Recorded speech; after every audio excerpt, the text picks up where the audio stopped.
Hi అండి. Welcome back to our channel Srihani vlogs and tips. ఈరోజు మన మిద్దె తోటలో భాగంగా మీరు చూస్తున్న ప్లాంట్ వచ్చేసి లోటస్ ప్లాంట్.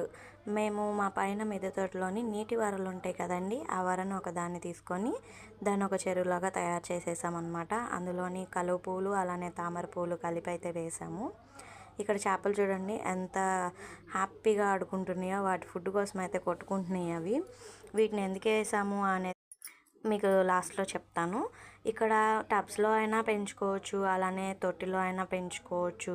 అలానే ఇలా వేశారు డాబా పాడవుతుందేమో అని కొంతమంది అనుకుంటారు. అలాగే ఏముండదండి, మనం హ్యాపీగా అయితే పెంచుకోవచ్చు. ఇక్కడ చూసారు కదా, ఆల్రెడీ ఒక కలుపు అయితే వచ్చింది, ఇంకొకటి మొగ్గ వచ్చిందనమాట. ఇంతకు ముందే మాకు తామర పువ్వు అయితే పూసిందండి, దాన్ని మేము కట్ చేసి లక్ష్మీదేవికి అయితే పెట్టేశాము.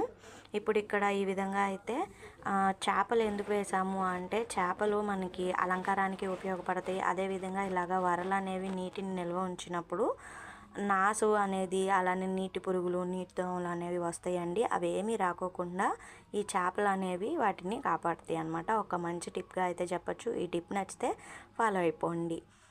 వీటిని టబ్స్లోని అలాగే తొట్టుల్లో కూడా పెంచుకోవచ్చు.